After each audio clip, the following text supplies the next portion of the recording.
बदल देंगे। इतिहास की क्या औकात है, पूरा भूगोल बदल देंगे। Welcome to the box office collection show with Ajay Yadav. दोस्तों, आज के बॉक्स ऑफिस कलेक्शन वीडियो में हम जानने वाले हैं पटना से पाकिस्तान का world wide box office collection और साथ ही जानेंगे फिल्म से जुड़ी कुछ अनसुनी बातें यानी अननोन फैक्ट। तो वीडियो को एंड तक जरूर देखें और लाइक सब्सक्राइब करना बिल्कुल ना भूलें। दोस्तों, पटना से पाकिस्तान एक एक्शन फिल्म थी जिसकी स्टार कास्ट में थे निरहुआ, आम्रपाली दुबे, काजल राघवानी, सुशील सिंह, अशोक सम्राट और मनोज सिंह टाइगर। फिल्म को लिखा था और फिल्म को डायरेक्ट किया था संतोष मिश्रा ने। वहीं फिल्म को प्रोड्यूस किया था अनंजय रघुराज ने और इस फिल्म को रिलीज किया गया था बॉक्स ऑफिस पे 6 मार्च 2015 को। साथ ही फिल्म को डिस्ट्रीब्यूट किया था अनन्या फिल्म्स एंड विजन्स ने। बात करते हैं फिल्म के बॉक्स ऑफिस कलेक्शन के बारे में, जिसके बाद बात करेंगे फिल्म से जुड़ी कुछ अनसुनी बातें।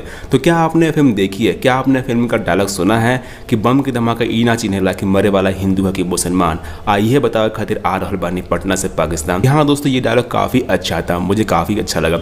बात करते हैं फिल्म के बॉक्स ऑफिस कलेक्शन के बारे में। तो दोस्तों, फिल्म ने कमाई की थी लाइफ टाइम पे 19 करोड़ रुपए की और फिल्म का बजट था 3 करोड़ रुपए। इस फिल्म को बॉक्स ऑफिस पे ऑल टाइम ब्लॉकबस्टर की वर्डिक्ट मिली थी। इसके साथ ही ये फिल्म 2015 की हाईएस्ट ग्रॉसिंग फिल्म थी और फिल्म की IMDb रेटिंग आज के डेट में 6.9 है आउट ऑफ 10। अब बात करते हैं फिल्म से जुड़ी कुछ अनसुनी बातें यानी अननोन फैक्ट। तो इसके लिए भी एक लाइक और सब्सक्राइब बनता है, साथ ही घंटी जरूर दबाएं। फैक्ट नंबर 1, ये भोजपुरी की पहली ऐसी फिल्म थी जिसमें पाकिस्तान, आतंकवाद और बॉम्ब ब्लास्ट का मुद्दा दिखाया गया था। फैक्ट नंबर 2, इस फिल्म में टोटल 12 गाने रखे और इन गानों की लेंथ थी 46 मिनट 28 सेकंड की, जबकि ओवरऑल फिल्म की लेंथ थी 2 घंटे 42 मिनट की, यानी 1 घंटे के आसपास इस फिल्म में गाने ही रखे गए थे।